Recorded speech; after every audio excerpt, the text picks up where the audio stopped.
Om Swastiastu, Namo Buddhaya, Salam Kebajikan. Selamat siang dan selamat datang di webinar yang diselenggarakan oleh Society of Exploration Geophysicists Women's Network Indonesia Student Chapter dengan topik Geophysics Role in Geothermal Industry. Sebelum kita memulai kegiatan hari ini, marilah kita berdoa menurut agama dan keyakinan masing-masing supaya kegiatan ini lancar tanpa kurang suatu apapun. Berdoa dipersilahkan.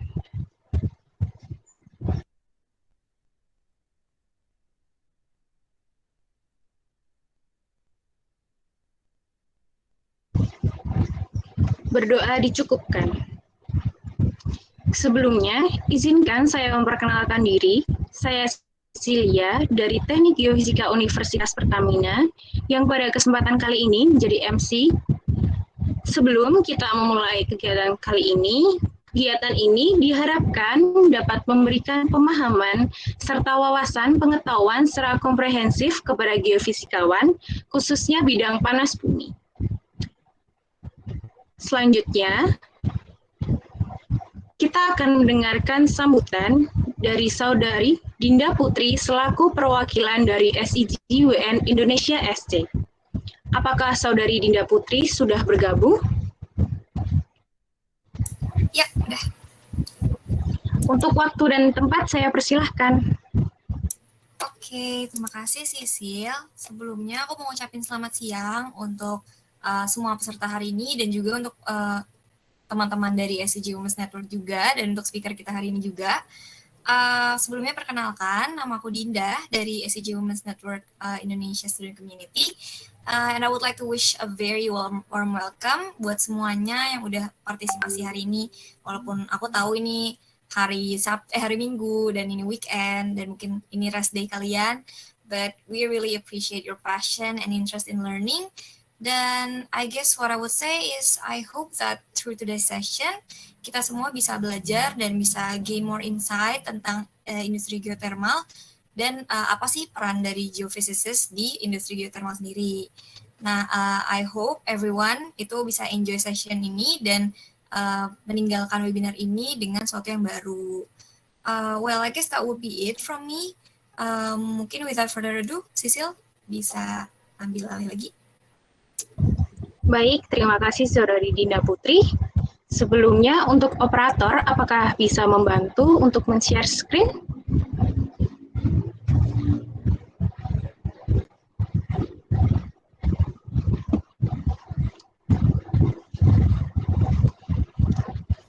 Iya, baik, sebentar ya.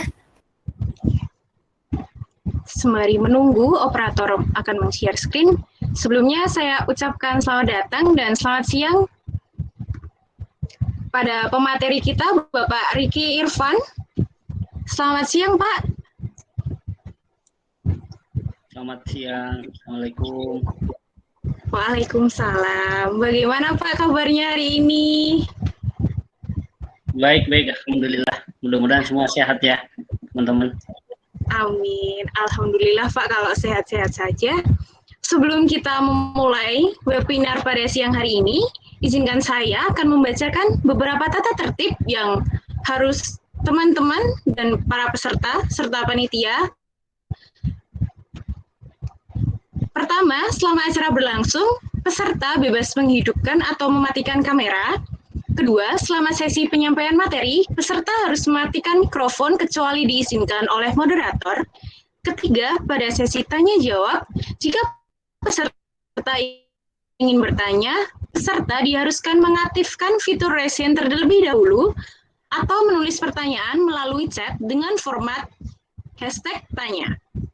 Setelah diizinkan oleh moderator untuk mengajukan pertanyaan, peserta dapat menghidupkan mikrofon dan mulai ajukan pertanyaan. Diharapkan penanya menyebutkan nama dan asal universitas. Keempat, sebelum acara ditutup akan ada sesi foto bersama sehingga peserta diharapkan dapat menyalakan kamera. Dan yang terakhir, sertifikat peserta dan materi akan diberikan dengan melakukan pengisian absensi. Selanjutnya, sebelum kita mulai webinar siang hari ini, kita akan mengenal lebih lanjut tentang Bapak Ricky Irfan, di mana beliau ini merupakan praktisi panas bumi yang sudah memiliki experience selama 16 tahun dalam eksplorasi dan pengembangan panas bumi. Beliau lulus S1 dari Teknik Geofisika ITB dan Magister Eksplorasi Panas Bumi di Universitas Indonesia. Beliau juga telah menerbitkan 19 makalah tentang energi panas bumi dan juga menulis beberapa buku dengan judul Selayang Pandang Gunung Api dan Energi Panas Bumi, Pengantar Metode Magnetotelorik, dan buku-buku yang lain.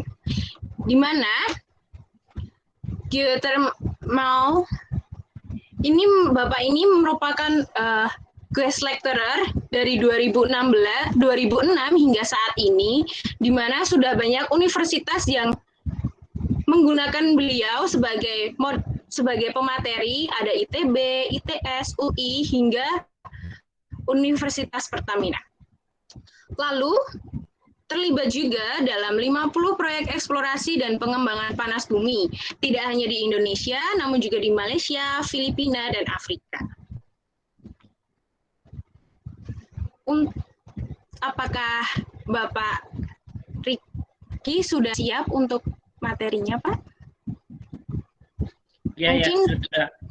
Baik, operator bisa menutup presentasi. Untuk selanjutnya, Bapak, waktu dan tempat saya persilahkan.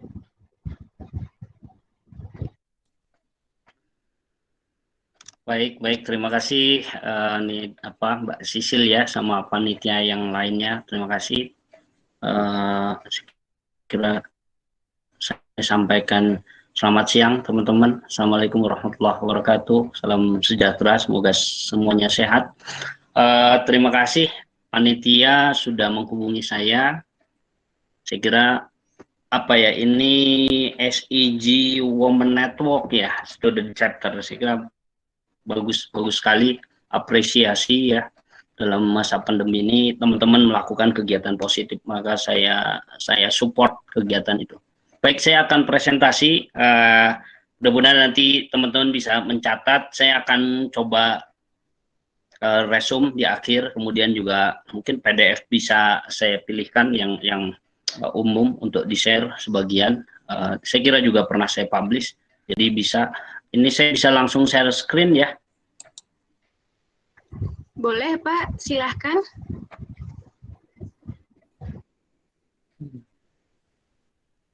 Jendela.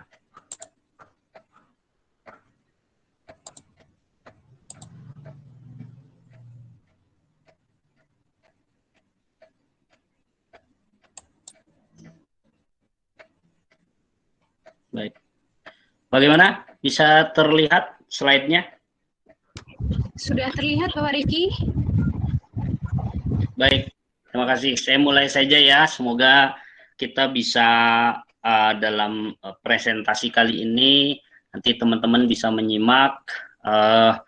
Yang ada pertanyaan silahkan. Kalau nggak sempat waktunya bisa ditanyakan lewat platform yang lain, apakah LinkedIn atau chat, feel free ya. Saya diminta untuk sharing mengenai topik geofisik role in geothermal industry. Pada dasarnya ini beberapa kali saya pernah presentasikan. Coba saya presentasikan dalam waktu mudah-mudahan 40 menitan. Oke, ini tadi sudah disampaikan.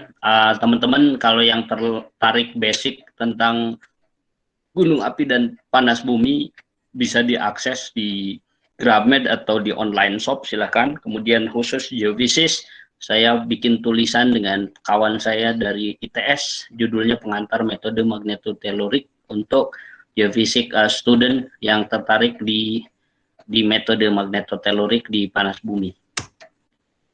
Baik, outline presentasi saya akan ada overview sedikit, geofisik dalam tahapan geothermal eksplorasi, geofisik di tahapan geothermal development, ini monitoring stage, dan kesimpulan.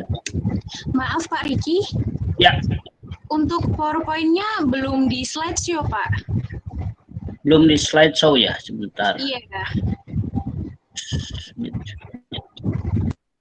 Bagaimana caranya? Masih terlihat belum di slideshow? Iya Pak, masih belum terlihat.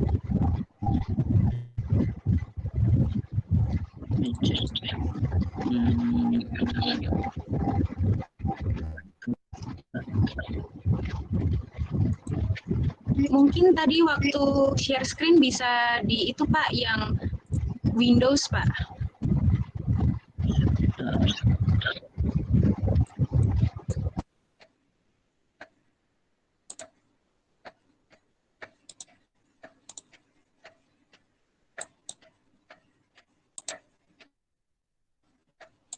Kalau sekarang bisa terlihat nggak? Sudah dalam bentuk atau masih dalam bentuk PowerPoint biasa? Belum. Bagaimana? Masih belum dalam di slideshow Pak, masih PPT biasa Pak. Sebentar. Coba lagi ya.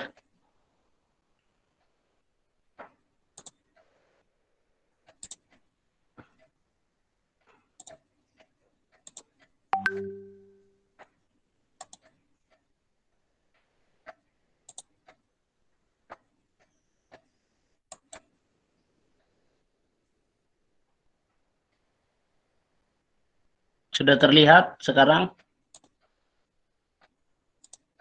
Bagaimana sekarang? Belum, di saya belum ada share, belum ada itu Pak, belum ada presentasi dari Bapak. Atau mungkin untuk memudahkan bisa dikirimkan ke panitia saja Pak, supaya kita bantu share screen. Saya harus sebentar, platformnya agak, coba lagi ya. Baik Pak Riki.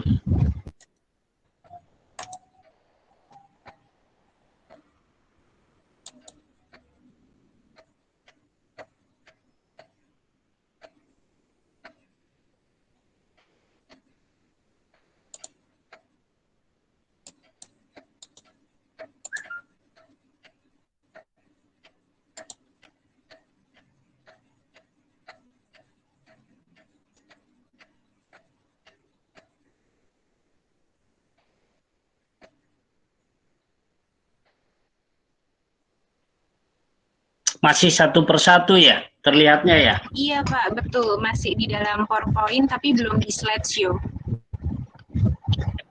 Anyway, saya kira agak sulit. Mungkin satu persatu mudah-mudahan bisa terlihat saja ya. Boleh Pak, mungkin ini apa boleh diperbesar. Baik Pak, sudah terlihat. Sudah bisa terlihat? Sudah Pak. Baik, outline-nya kan geothermal overview, geofisik di eksplorasi, geofisik di development, dan kesimpulan. Baik, saya langsung ke geothermal overview. Saya kira ini udah banyak lah bisa dibaca sama teman-teman. Pada dasarnya geothermal ya, atau panas bumi ya, berarti kita harus punya sistem ya di bawah bumi ini. Nggak semua tempat itu punya, tapi harus ada syarat, yaitu kita punya batuan tertentu yang terisi fluida, kemudian fluidanya terpanaskan di situ di dalam area reservoir kita sebut, kemudian akan ada fluida yang mengalir atau convecting di dalam reservoirnya. Geothermal system harus ada tadi sumber panasnya, ada batuan reservoir yang bersifat batuan reservoir tadi. Kalau tidak ada fluida, tentu akan hanya jadi batu panas saja. Kemudian apa yang dilakukan standar di development stage di geothermal, ya sebetulnya sebelum eksplorasi bahkan orang melakukan reconnaissance atau pre-exploration ya. Jadi itu sudah dilakukan oleh pemerintah. Reconnaissance itu seluruh Indonesia sudah dilakukan.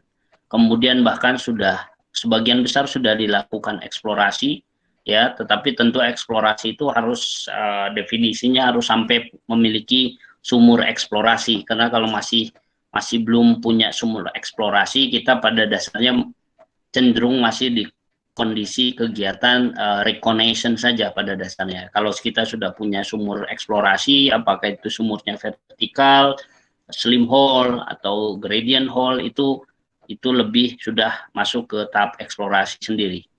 Kemudian setelah kita bor sumur eksplorasi, baru kita melakukan studi lebih lanjut, yaitu visibility study di area tersebut. Apakah areanya itu layak untuk dikembangkan, seberapa besar areanya, potensinya, kemudian secara keekonomian seperti apa, dan environment juga dipertimbangkan. Itu kita sudah mulai di visibility study. Setelah kita anggap sudah layak, sudah ready, sudah dilakukan environmental, istilahnya AMDAL ya, AMDAL, kemudian sudah dicek resource-nya, barulah kita ke tahap mendesain dari facility lapangan tersebut, yaitu lebih ke pembuatan ini ya, turbin, pipa, dan lain-lain. Baru setelah didesain, tentu dieksekusi desainnya, kita membuat konstruksi dari semua yang dibutuhkan, power plant-nya, kemudian yang terkait sama semua fasilitas yang harus ada di lapangan. Barulah kalau semua sudah ready, kita bisa berproduksi atau commissioning dari suatu lapangan panas bumi. Kegiatan dari reconnaissance, bahkan dari eksplorasi ke commissioning, itu sebetulnya standarnya, seingat saya, di eksplorasi itu 3+1+1 ya, kemudian mungkin desain dan construction itu sekitar 2 tahun ya, barulah berproduksi. Jadi kurang lebih idealnya 7 tahun ya, sampai dengan berproduksi dari mulai tahap eksplorasi. Kenyataannya teman-teman bisa baca sendiri, nggak secepat itu, ada yang lebih cepat dari itu, ada yang lebih banyak yang agak lebih lambat dari waktu tersebut.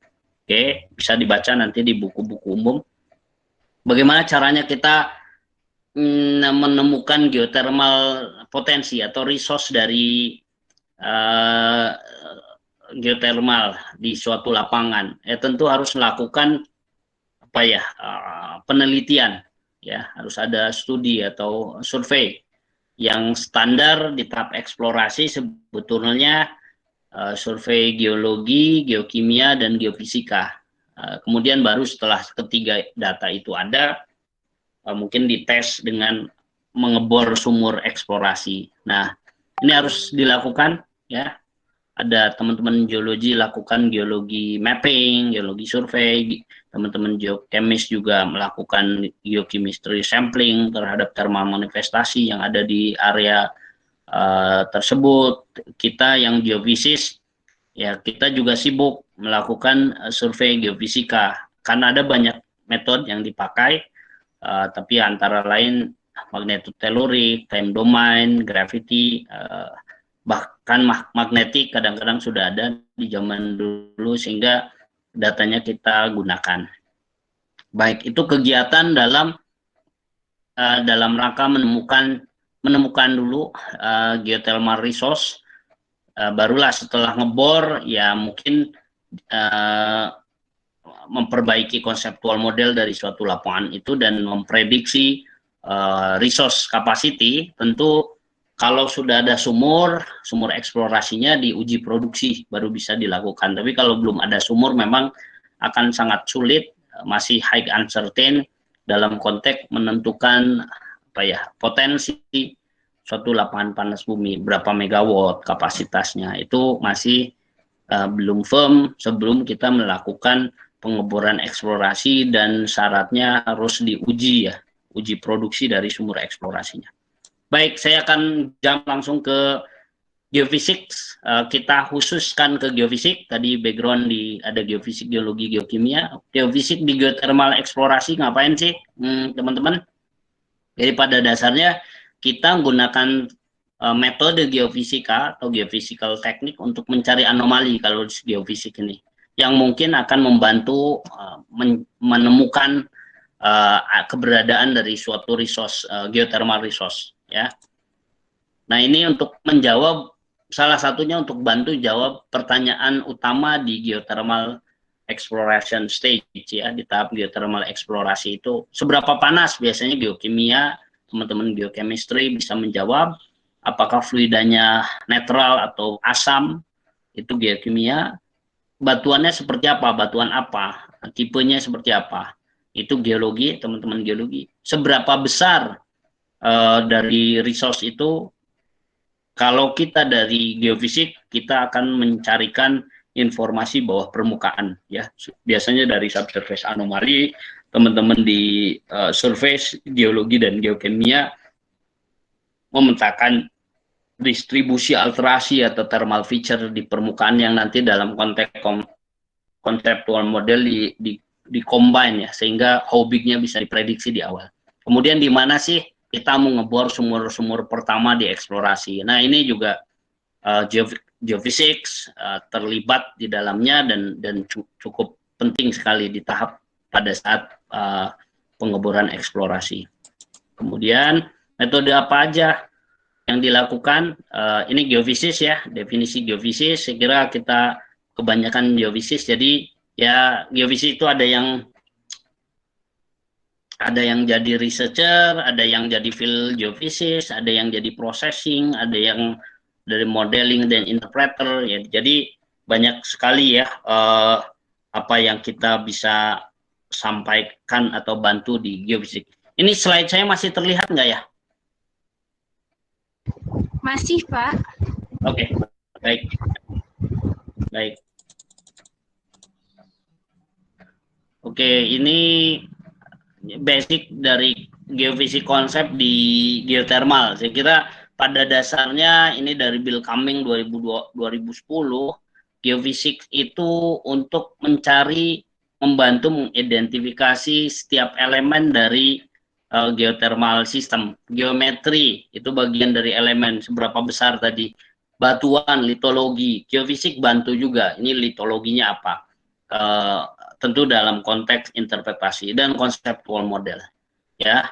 Kemudian jadi geofisik support di eksplorasi itu, kalau datanya sudah lengkap, maka geofisik itu juga membantu dalam membuat konseptual model, termasuk di mana sih kalau kita mau target sumur yang paling bagus, yang resikonya mungkin kecil, resiko gagalnya. Kemudian bahkan nanti setelah sumurnya ada, kita akan membantu melihat seberapa besar dalam konteks membantu kapasitas dari resource-nya, karena perlu size dari resource itu dari geofisik juga. Metode geofisik yang digunakan di geothermal eksplorasi itu banyak, tapi umumnya saat ini sih saya kira hanya 3, ya, yang harus ada dipakai, yaitu magnetotelluric, time domain, dan gravity. Kalau data masa di zaman dulu dia punya apa namanya, dia punya data gravity atau data magnetik atau data yang lainnya, bisa digunakan juga. Saya akan ngebahas 3 metode aja, MT, TDM, dan gravity. Oke, MT. Magnetotelluric ini metode yang paling standar, ya, standar utama yang digunakan di eksplorasi geothermal. Metodenya pasif, ya, elektromagnet method, menggunakan signal dari alam saja. Jadi alat itu sebetulnya cuma alat receiver aja pada dasarnya. Kalau alat MT itu seperti kita pakai handphone, ya, kita nyalakan handphone, kita ngerekam sesuatu misalkan. Dan pada dasarnya ini digunakan untuk mendelineate caprock tadi, conductive clay yang nutupin dari reservoir, dari geothermal reservoir. Jadi MT itu peka digunakan untuk memetakan lapisan penutup dari reservoir itu sendiri. Nah, ya, biasanya kurang dari 10 ohm meter kebacanya oleh data MT, dan itu nanti kelak diinterpretasikan sebagai biasanya caprock, bisa jadi smectite clay, atau hanya kita tidak bisa clearly mendefine itu smectite clay atau basin clay, kecuali setelah kita interpretasi dan kombinasi dengan data-data lainnya. Baik, apa sih metodenya? Ya, tadi merekam gelombang elektromagnet alam saja. Alatnya ada alat yang mengukur medan magnet dan mengukur medan listrik. Jadi pada dasarnya kombinasi pengukuran medan listrik alam dan medan magnet alam, sehingga nanti bisa menentukan resistivity semu dari setiap frekuensi yang ditangkap ya. Di magnetotelurik itu metodenya seperti itu. Data akuisisinya menggunakan alat, kemudian ada sensor-sensor ya, alat recordernya ada, kemudian ada sensor magnetiknya sama sensor elektriknya, diinstal sedemikian rupa, direkam biasanya semalaman ya, kemudian untuk mendapatkan data dalam konteks datanya time series, sehingga bisa dalam kurun waktu 8 jam atau lebih itu akan menangkap banyak signal yang alami aja, signal alami yang sumbernya dari ionosfer, kemudian masuk ke bumi, kemudian memantul, kemudian kita tangkap oleh alat di permukaan. Nah ini dia, ini time seriesnya kita rekam oleh data magnetotelurik itu. Ada yang 2 di atas itu signal listrik alam dalam milivolt, yang 3 channel di bawah itu signal magnetik alam ya, arah utara selatan, barat timur, dan arah vertikal. Dan kemudian dilakukan data processing ya teman-teman, detailnya bisa dibaca di publikasi atau di buku saya juga ada, MT Data Processing untuk lakuin ini, atau beberapa publikasi lainnya.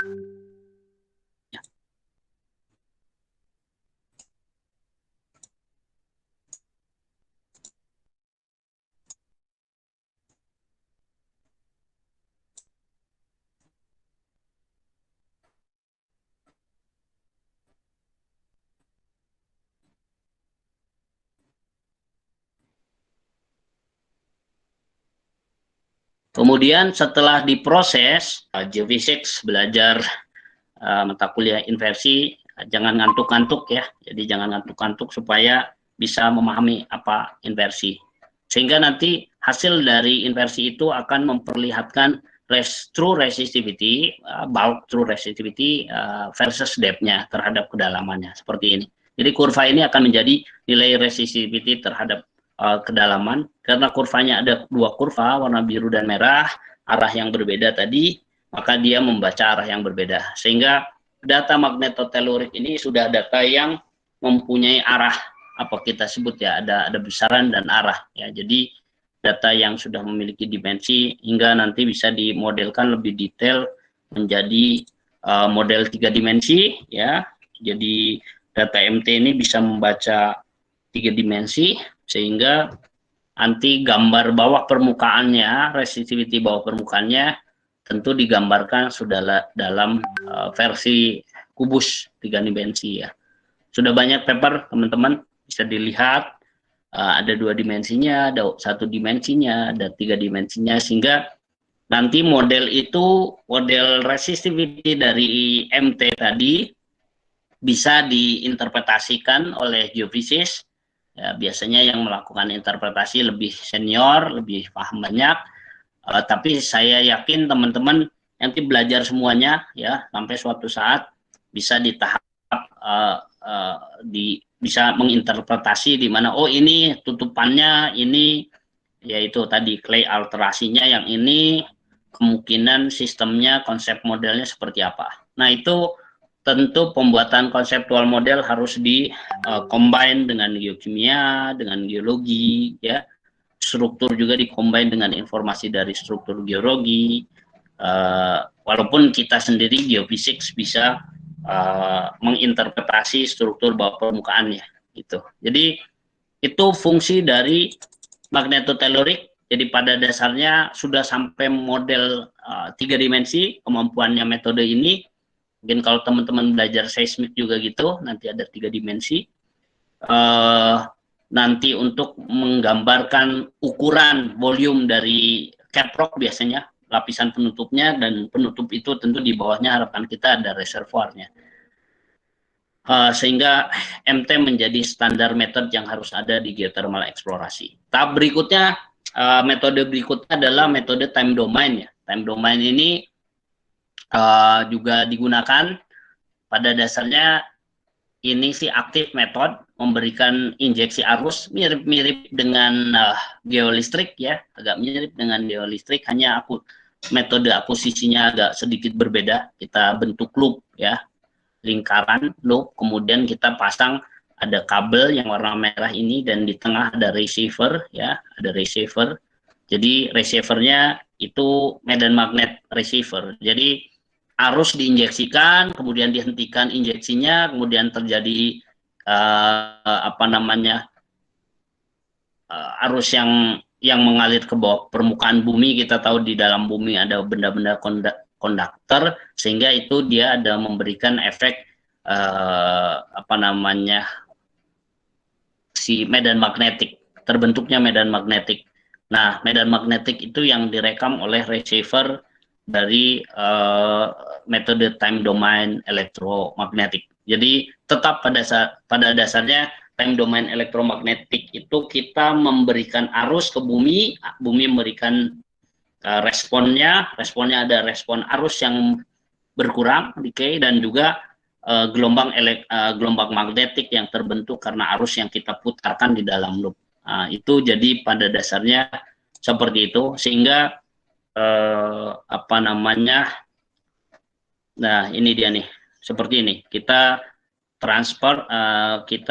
transmit arus, kemudian di tengahnya kita pasang receiver itu membaca apa yang kita injeksikan dan yang kita tangkap sebagai perubahan dari gelombang magnetik. Pada dasarnya jadinya datanya tetap sama dengan MT, data medan listrik dan medan magnet ya, sehingga nanti diplot pada dasarnya dihitung pendekatannya sama, mencari afferent resistivity ya, afferent resistive, kemudian hanya kurvanya satu, tidak dua, karena satu arah saja.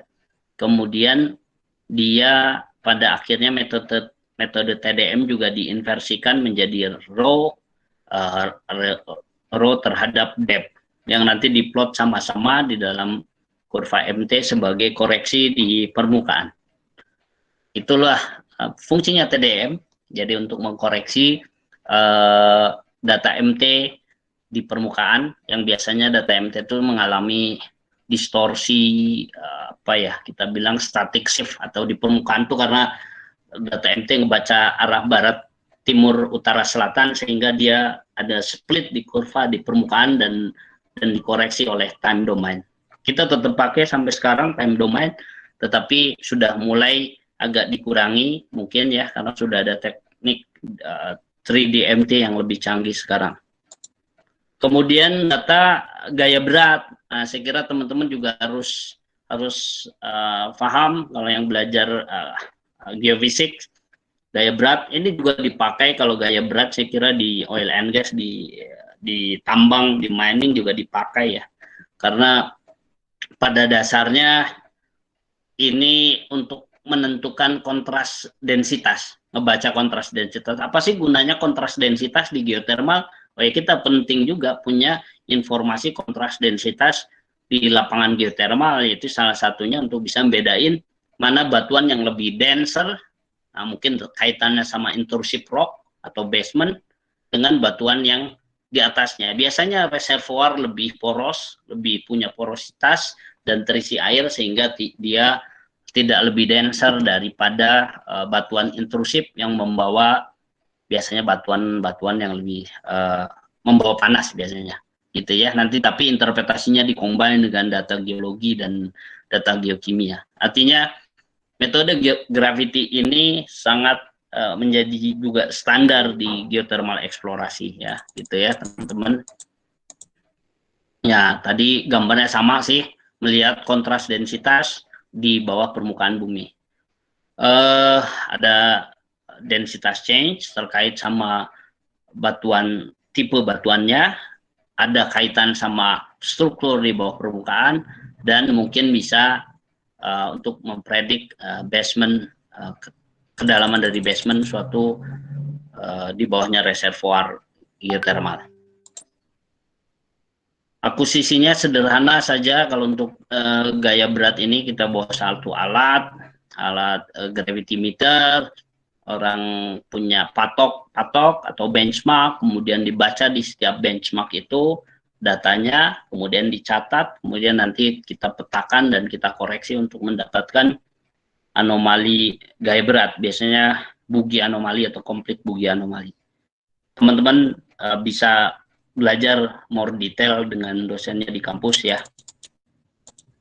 Nah ini udah di akhir aja, maksudnya gravity itu tadi untuk melihat perubahan gaya berat, melihat struktur bawah permukaan, mencari basement, dan pada dasarnya nanti akan dibuatkan model seperti ini dari gravity itu biasanya batuan-batuan yang lebih denser yang mana, apakah ada kaitannya sama intrusi ya, tipe-tipe intrusi, kemudian struktur, apa ada yang turun, ada yang naik gitu ya. Nah itu digambarkan secara sederhana aja dalam konteks gravity modeling untuk membantu membuat konseptual model. Nah yang di atasnya nih yang warna kuning dari Caprock yang di-define oleh MP tadi, kemudian untuk top of reservoir depth, untuk batuan reservoirnya sendiri tentu bisa dari gravity atau dari informasi-informasi kombinasi dengan data geologi dan data-data lainnya, ya seperti itu. Baik, itu di tahap eksplorasi. Saya sudah sampaikan 3 metode, metode magnetotelluric, time domain, dan gravity method. Lalu di geothermal development metodenya apa aja ya? Metodenya sebenarnya banyak ya, tetapi saya akan highlight 2 saja.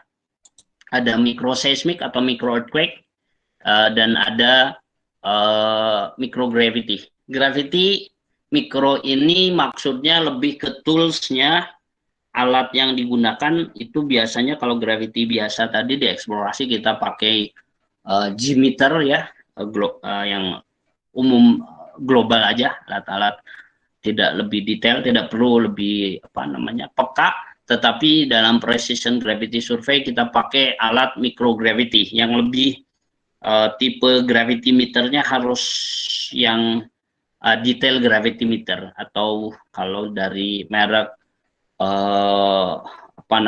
Lacoste Lambert ya harus tipe-tipe tertentu, merek Sintrek tipe tertentu dia ada. Nanti teman-teman bisa cek bahwa ada alat gravity meter yang biasa dan ada gravity meter yang bisa baca sampai microgravity. Kalau yang biasanya cuma miligal ya, miligal dan miligal. Kalau yang microgravity sudah microgal.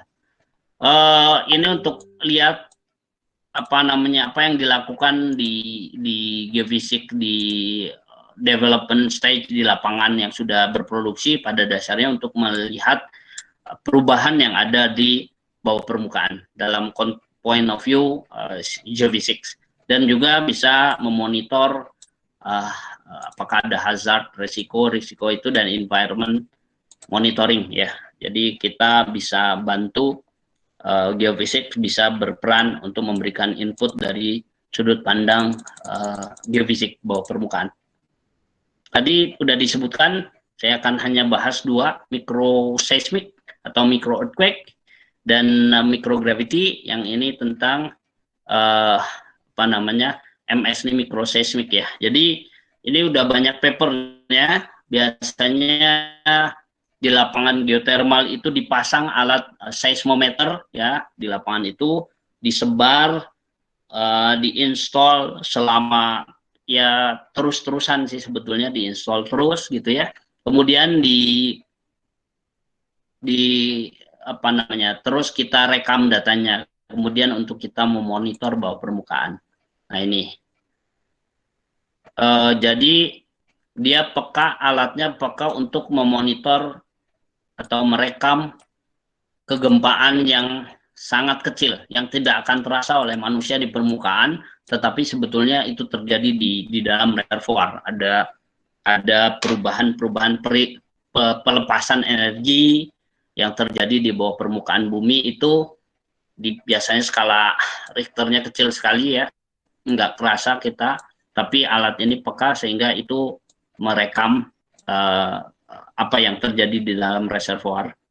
Kemudian ini menjadi standar praktis di industri geothermal dengan menginstall atau melakukan micro earthquake monitoring. Kemudian ini terkait dengan kegiatan produksi dan injeksi di dalam reservoir itu sendiri. Dan alat tersebut diinstal di satu lapangan panas bumi bisa mungkin minimal 3, 4 hingga 10 atau belasan alat tergantung besar area studinya, dan itu diinstal terus-menerus ya. Apa sih fungsinya dengan melakukan monitoring tadi? Ya, pada dasarnya ingin melihat adanya micro earthquake yang terjadi di bawah permukaan bumi yang tertrigger biasanya mungkin dengan akibat adanya fluida movement atau apa namanya pergerakan atau ya, efek yang terjadi pada fracture di dalam reservoir untuk melihat perubahan fluid ya, pergerakan fluid, perubahan fluid, apa kemana arahnya, itu juga bisa dibantu oleh monitoring dari microseismic ini. Ini kalau kita punya data yang banyak, kita bisa melakukan more detail, more advanced, membuat velocity model, melihat perubahannya secara velocity di dalam reservoir. Ini sangat bagus, sangat advance. Jadi melakukan ini juga selain itu juga untuk sebagai apa ya, mempredik, kita bisa aja mempredik hazard, yang kemungkinan hazard yang akan terjadi di dalam suatu reservoir. Tetapi ini lebih ke after the fact, untuk menjelaskan saja sih ya. Jadi kalau ada apa-apa gampang dijelasinnya secara subsurface activities-nya kalau kita punya alat seismic monitoring yang kita install di lapangan panas bumi. Nah, ini kira-kira dia disimpan alatnya terus menerus ya, diinstal di dalam bunker terus menerus. Kita pakai baterai, kita pakai ya solar panel untuk nyalain alat itu 24 jam selama setahun atau beberapa tahun alat kita kubur di situ, dan itu kita bisa rekam datanya setiap biasanya kita download datanya setiap minggu ya, untuk kita lihat apa yang terjadi seminggu yang lalu.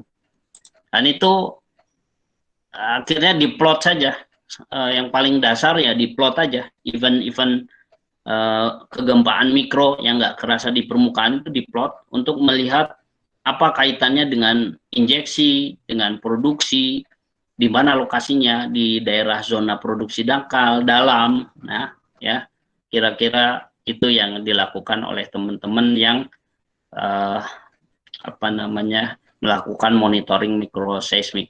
Dan ini informasi ini sangat penting sekali bagi suatu lapangan panas bumi, sehingga dia bisa memberikan input kepada reservoir management team untuk apakah injektor harus dikurangi, harus diperbanyak, apakah fluida kira-kira mengalir kemana, ya itu banyak sekali publikasinya yang advance ke arah situ. Saya hanya sampaikan yang basic saja supaya teman-teman mungkin kalau tahu basicnya bisa nanti lebih tertarik membaca advance-nya, bisa ke paper yang lebih detail lagi. Baik, tadi ini kira-kira hasil standar yang dilakukan oleh microseismic monitoring adalah plot dari micro earthquake yang ada terjadi di bawah permukaan.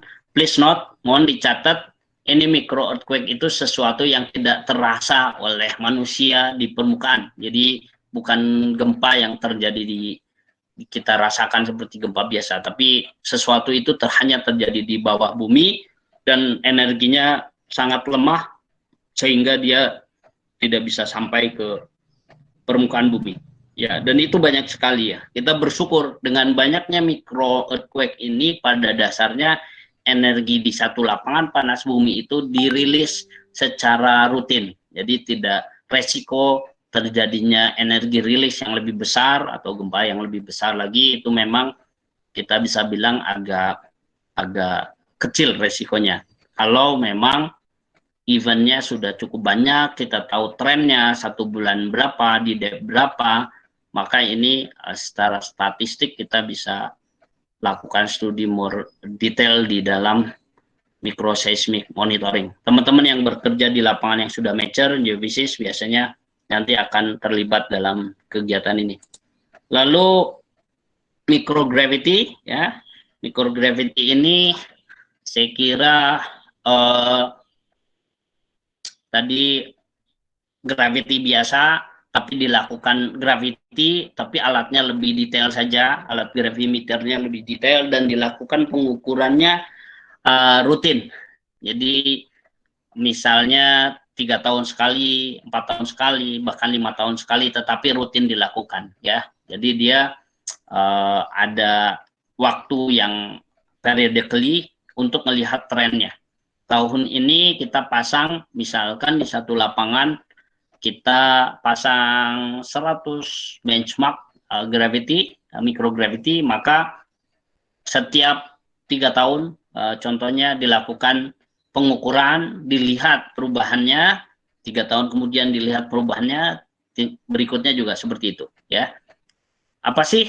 Apa bisa ngebantu apa kegiatan ini? Ini penting sekali, ya, dan ini juga harus diterapkan di lapangan panas bumi yang sudah mature.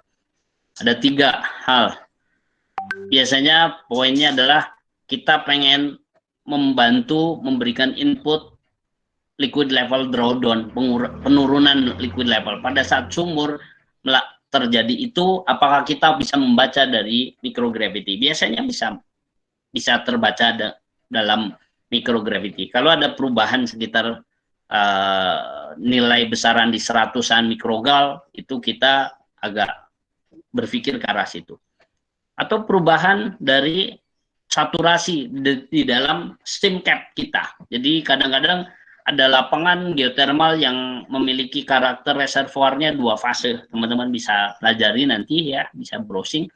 2 fase itu ada fase steam di atasnya dan fase liquid di bawahnya, brine di bawahnya, steam di atasnya. Jika terjadi perubahan di dalam steam zone, ya, saturasi itu berubah, kemudian tadi liquid levelnya, saturasinya semakin banyak atau semakin turun, maka akan ada perubahan juga di dalam microgravity. Walaupun diukur setiap 3 tahun sekali, bisa aja ada perubahan, atau 3 tahun itu kelihatan tren, 3 tahun kemudian trennya kita makin firm. Oh iya nih, oh lebih dari sekian nih, 100 mikrogal misalkan, ya. Dan bahkan kita juga bisa melihat ada perubahan tidak di shallow water table. Kalau ada perubahan shallow water table itu naik atau turun, itu bisa aja mempengaruhi hingga sampai besaran di 50-an mikrogals. Nah, yang seperti ini dilakukan oleh lapangan-lapangan yang sudah mature, ya, di Indonesia juga. Dan itu geofisik, kalau tidak di tahap eksplorasi, di tahap development ini, maka harus advance, harus paham, ya, teman-teman, terkait ini. Ya, yang lainnya mempengaruhi itu adanya perubahan temperatur, ya, bisa jadi si liquid densitasnya berubah karena temperaturnya berubah. Kemudian ada dekompresi, ya, di dalam liquid itu. Kemudian ada pore compacting, ya, ada porosnya tuh terjadi compaction gitu, ya, makin padat atau apa di dalam reservoir kita. Ini banyak sekali, saya kira nanti bisa saya share, dan karena ini dipublikasi juga sebetulnya informasi ini, saya kira bisa dilihat di paper Nelson 2015, Chris Nelson 2015. Contohnya di Aubekok di Salak. Ini ada paper saya dan Nelson juga. Nah ini bisa dilihat contohnya teman-teman. Dari tahun 94 diukur, kemudian ada pengukuran lagi di 95, kemudian ada ukur lagi di 96, 97, kemudian ada di tahun 2000-an, ada di 2003 gitu, ya, dan sampai sekarang rutin dilakukan. Ini di satu titik saja, dan titik ini contoh hanya di satu titik, dan titik di lapangan tersebut ada banyak, ada puluhan titik benchmark microgravity monitoring. Jadi dengan melihat tren ini bisa disimulasikan dari data observasi itu, kemudian bisa dilihat perubahannya. Contoh gravity change dalam scale vertikal ini ya, dari 0 hingga ke minus 250 mikrogal selama beberapa tahun. Ini apa maksudnya? Ini apa maknanya? Nah, ini yang kita sebagai geofisis diharapkan memberikan input kepada tim resource management di satu lapangan panas bumi. Karena lapangan panas bumi kan minimal agreement-nya atau ya saya kira standarnya 25 hingga 30 tahun untuk sekali kontrak dioperasikan. Ini hanya misalkan dari 95 ke tahun 2000-an itu pun saya kira sudah 5 tahun atau lebih dari 5 tahun ya. Jadi berapa belas tahun malah. Jadi sudah cukup lama sampai sekarang sehingga ini terus dimonitor ya perubahan itu. Dilakukannya biasanya 2 sampai 3 tahun sekali, di coupling atau dilakukan berbarengan dengan precision leveling. Di benchmark itu diukur juga elevasinya apakah ada perubahan atau tidak. Ya, untuk melihat microgravity ini untuk melihat net mass change berdasarkan waktu, memvalidasi numerical model yang dibuat oleh reservoir reservoir engineer, kemudian melihat natural mass change, mass recharge, karena kadang-kadang kita juga bisa lapangan panas bumi itu juga bukan hanya terproduksi, tapi kadang-kadang kita injeksikan, kadang-kadang ada fluida yang masuk dari sekelilingnya yang kita sebut natural mass recharge. Saya kira itu presentasinya, ini ditutup dengan summary ya. Saya summary-kan. Jadi tadi judulnya adalah apa sih role dari geophysics di geothermal. Jadi dibagi 2, role dan kontribusi geofisik di geothermal di tahap eksplorasi adalah di tahap eksplorasi geofisik itu harus membantu memitigasi resiko bawah permukaan dan menurunkan resiko kegagalan eksplorasi.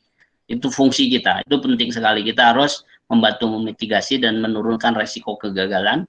Kemudian anomali yang kita cari tadi dengan metode-metode kita itu bisa juga untuk membantu menemukan ada nggak resource. Kemudian dengan bekerja sama dengan tim yang lain, teman yang lain, geoscientist lain untuk mengidentifikasi elemen dari geothermal system, baik geometrinya, litologi, dan sehingga kita bisa sama-sama membuat konseptual model dan mempropos well targeting dengan justifikasi yang lebih lebih baik ya. Kalau kita tidak dikombine tentu akan beresiko. Kemudian di dalam tahapan geothermal development, lapangan yang sudah beroperasi, geofisis ini juga bekerja terus-menerus untuk membantu memonitor dan memberikan input terhadap tim reservoir management. Ya, tujuannya apa? Untuk memastikan bahwa produksi di lapangan geothermal itu sustain, kita bisa memitigasi hazard, ya di situ kita bisa melihat pergerakan apa fluidanya kemana, apa yang harus dilakukan, gitu ya. Untuk pada dasarnya untuk produksi itu kita make sure kita usahakan untuk sustain. Ya, kegiatan-kegiatan yang dilakukan di geothermal monitoring, geothermal operation field itu kalau geofisik biasanya tadi microseismic sama microgravity sama precision elevation ya, untuk melihat subsurface condition secara general, kemudian bahkan detail bisa juga dengan advanced method. Kemudian untuk melihat subsurface hazard potensial, apakah ada potensi resiko dari tren kegempaan yang lebih besar, amblasan atau lainnya, dan bahkan environmental monitoring dalam konteks apakah ada tadi air yang di bawah, yang air surface itu seperti apa karakternya ke kita, apakah kita menyedot atau atau apakah kita memang reservoir kita ada kaitannya, mungkin awalnya tidak ada, kemudian ada kaitan atau tidak dengan tadi apa namanya, air-air yang di shallow aquifer itu. Dan shallow aquifer tentu pada dasarnya kita di geothermal kan kita tidak memanfaatkan shallow aquifer kecuali hanya untuk logistik ya. Kalau untuk operation kita akan manfaatkan reservoir fluid yang tentu bukan shallow aquifer tapi deeper fluid ya. Saya kira itu yang bisa saya sampaikan, teman-teman. Mudah-mudahan bisa ada gambaran, ada pertanyaan more detail, silakan. Karena ini hanya gambaran umum dulu. Saya kira banyak banget metodenya, jadi nggak bisa disampaikan dalam waktu 40 menit. Itu dulu, saya serahkan pada panitia. Terima kasih. Baik, terima kasih Pak Riki. Wah, semangat. Insightful sekali ya Pak ya, tentang banyak banget materi-materi yang nggak didapetin di perkuliahan di masing-masing kampus mungkin. Baik, kita akan memulai sesi tanya jawab bagi peserta. Boleh menuliskan pertanyaan di kolom chat dengan format nama _instansi _pertanyaan, atau bisa langsung menuliskan hashtag tanya, nanti akan saya persilahkan untuk menghidupkan mikrofon.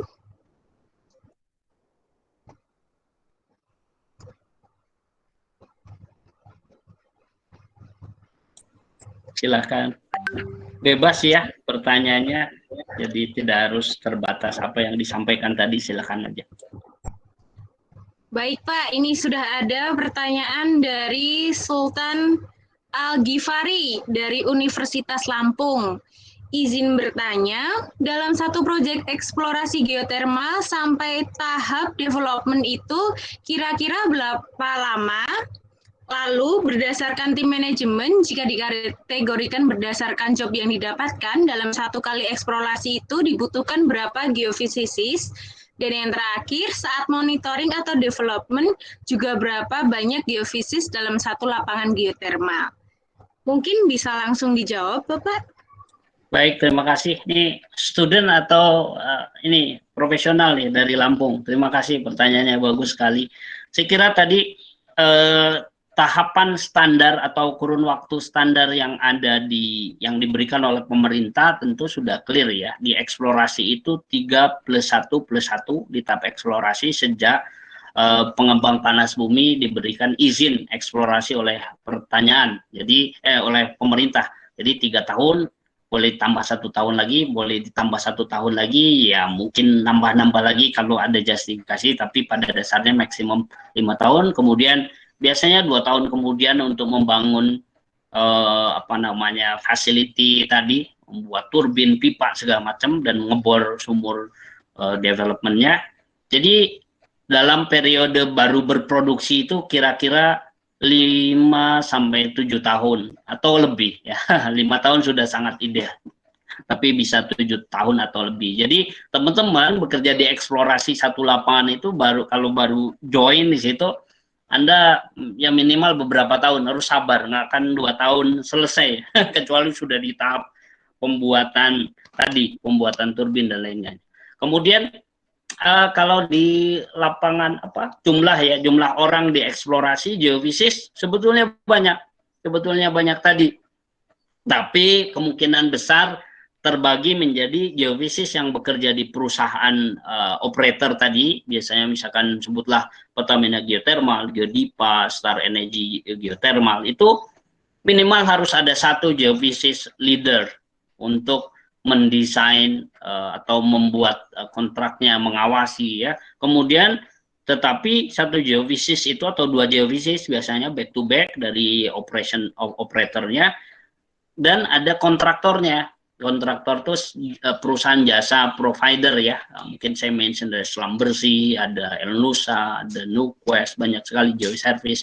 Kalau dari operatornya, kalau dari kontraktornya atau services company itu bisa banyak. 1 tim MT itu minimal 1 geofisis ya. Sedangkan ngukur MT itu ya banyak kan, bisa jadi geofisisnya di situ ada 3 orang untuk MT-nya, kemudian 2 orang untuk gravity. Jadi satu project 1 bulan, 2 bulan bisa membutuhkan di services company-nya hingga 5 atau lebih si geofisis ya yang junior, mungkin yang seniornya 1 atau 2 cukup. Begitu, jadi tetap dibutuhkan. Lalu itu malah lebih banyak menurut saya, di tahap eksplorasi lebih banyak geofisis yang dibutuhkan. Dan begitu juga geologis dan geokemis. Di tahap development bagaimana? Di tahap development tuh lebih sedikit satu lapangan geothermal, misalkan Salak, ya untuk back to back ada 2 orang geofisisnya, kemudian ada asisten geofisis beberapa. Jadi satu lapangan sudah sangat ideal untuk 2 orang, ya, ada yang seniornya, ada yang lebih juniornya, itu sudah ideal di satu lapangan. Tapi Anda bayangkan, Pertamina itu lapangannya ada belasan, Geodipa ada banyak lapangannya. Jadi kalau belasan itu satu lapangan idealnya 2 orang, ya kaliin 2 gitu ya. Nanti juga ada perubahan karir, mungkin yang tadinya geofisis lari ke arah manajemen atau lain-lain. Jadi tetap dibutuhkan teman-teman untuk jadi tetap geofisis di geothermal ya. Mungkin lebih banyak sekarang kebutuhannya ketimbang di masa lalu ya. Itu. Baik, selanjutnya.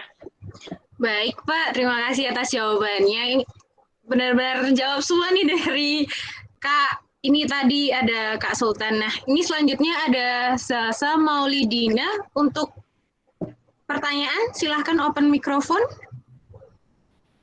Baik, terima kasih atas kesempatannya. Selamat sore Pak Riki, saya Zalsa dari UB. Izin bertanya Pak. Silakan. Mengenai tentang mikrogravity yang tadi Pak.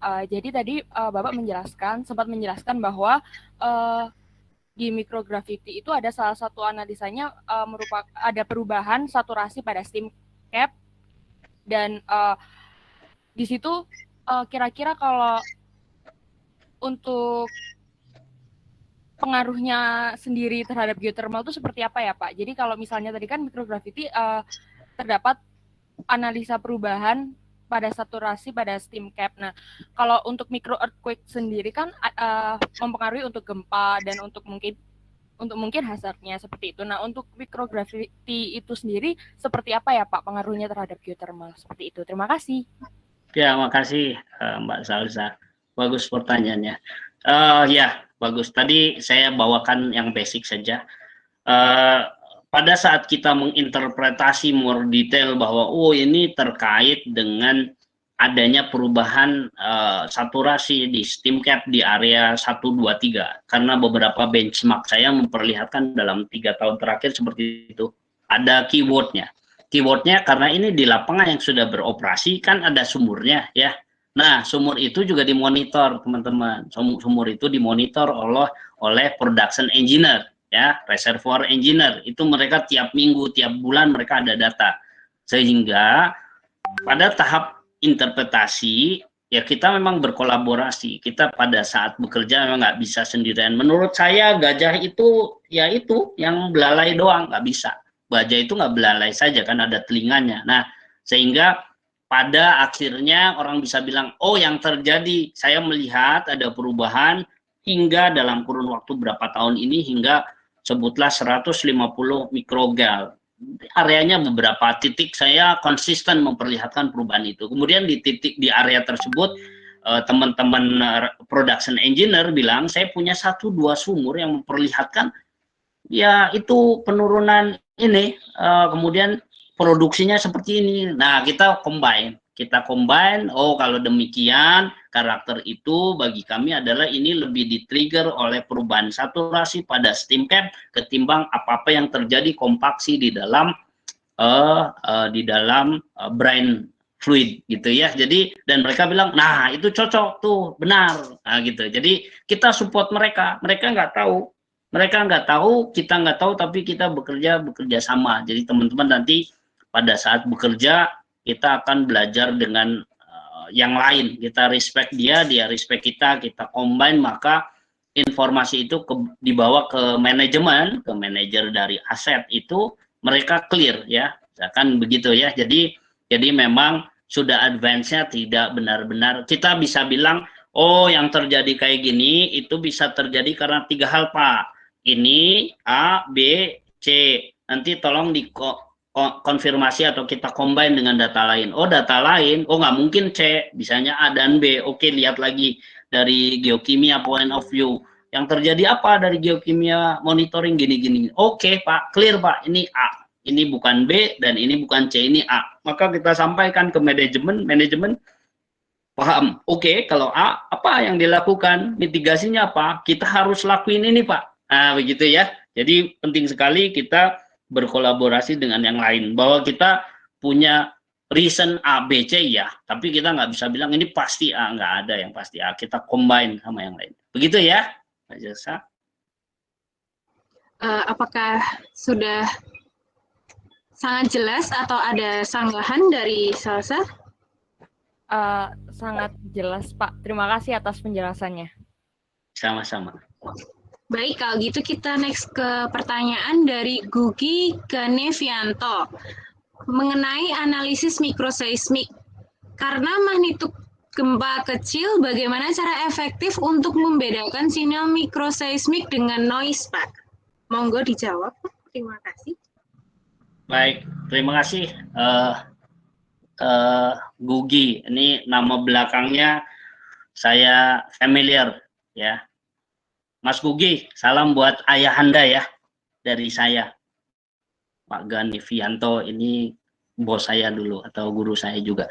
Jadi saya kira memang pada saat kita mempicking ini agak detail, saya kira Mas Gugi juga lebih paham di detail itu. Mempicking, membedakan itu signal atau bukan, itu di tahap picking dari signal si micro earthquake ya. Jadi kita bisa lihat background noise-nya di mana sehingga kita define, sehingga oh kalau masih di background noise walaupun ada peak ya, ada kita ingin anggap itu sebagai signal, kita hilangkan. Maka geofisis yang melakukan pemrosesan data, picking data micro earthquake pun harus yang terlatih ya, harus punya standar. Unfortunately saya nggak sampaikan detailnya di sini, tapi seperti itu kira-kira, sehingga nanti setelah standar pickingnya itu sudah benar, kita anggap oh kalau background noise ini kita hilangkan saja, kalau lebih dari itu kita anggap itu signal P wave pertama, kemudian S wave-nya beberapa selang waktu kemudian, maka kita akan agak lebih pede. Tetapi tentu nanti dilihat lagi setelah kita plot ya, kita plot kalau ada 1, 2 titik, 3 titik itu agak, atau beberapa titik, wah ini agak nyeleneh dikit gitu ya, kita balik lagi, kita cek lagi. Jangan-jangan kita nggak bisa apply ke semua background noise-nya, itu beda-beda tempat, beda-beda background noise. Nah itu yang diperlukan, dan teman-teman geofisis diperlukan. Ada operator, ada para ahli, teman-teman saya juga yang menjadi asisten geofisis, tapi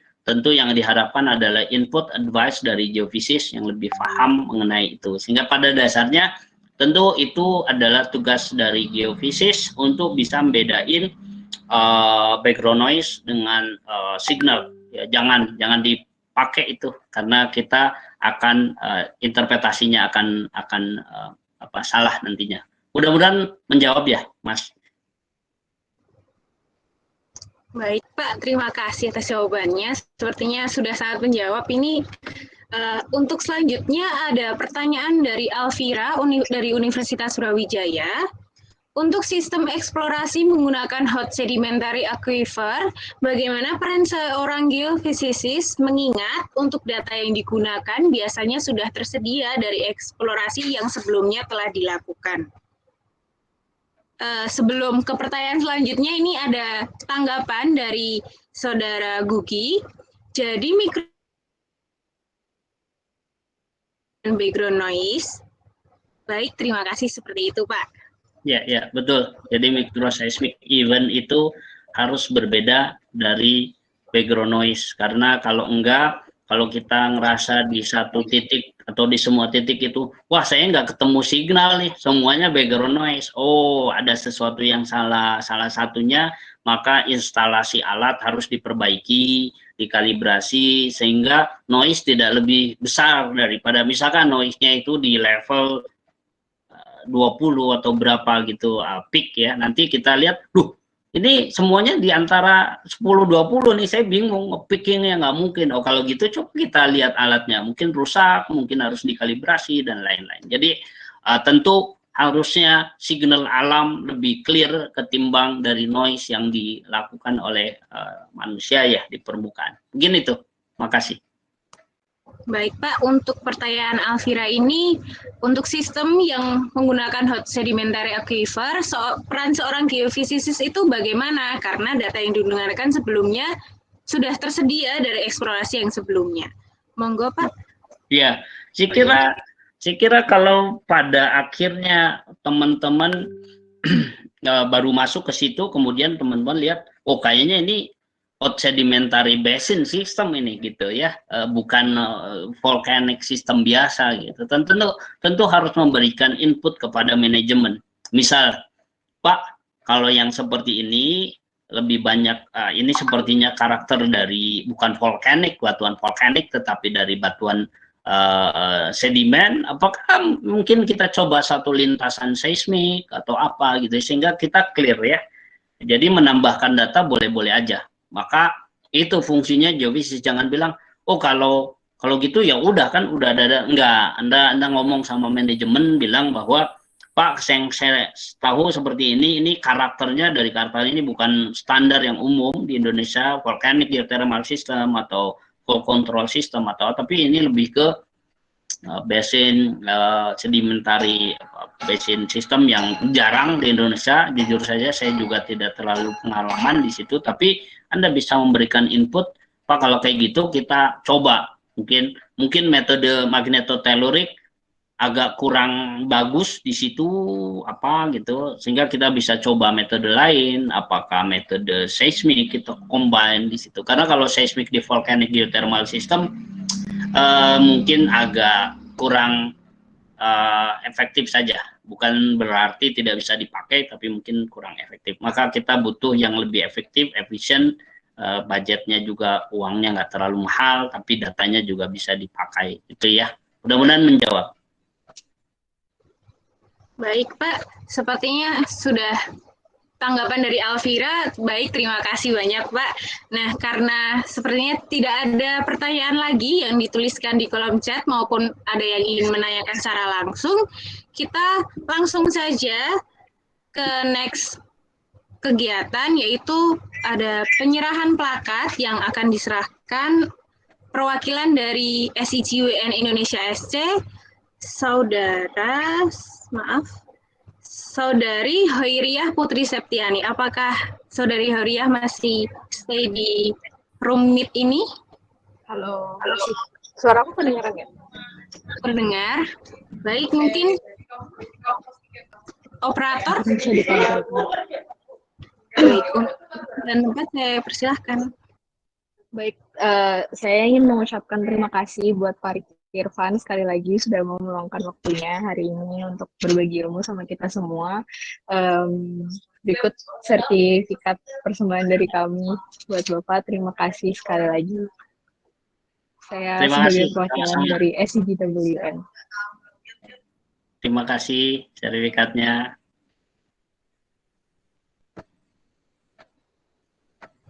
Baik. Terima kasih sekali lagi kami ucapkan kepada Pak Riki atas ilmunya yang sungguh-sungguh tidak terduga-duga Pak. Lebih banyak banget informasi yang kita dapatkan yang beda banget dari perkuliahan di kampus masing-masing. Nah ini selanjutnya akan ada link absensi yang akan dikirimkan di kolom chat. Untuk panitia apakah bisa dikirimkan? Diingatkan kembali untuk teman-teman peserta, pengisian absensi ini akan digunakan untuk mengklaim e-sertifikat pada kegiatan webinar siang hari ini. Baik, sembari kita mengisi, teman-teman mengisi, dimohon untuk open cam karena kita akan sesi foto bersama untuk mendokumentasikan kegiatan kita webinar siang hari ini bersama Bapak Riki. Untuk teman-teman dipersilahkan menghidupkan kamera.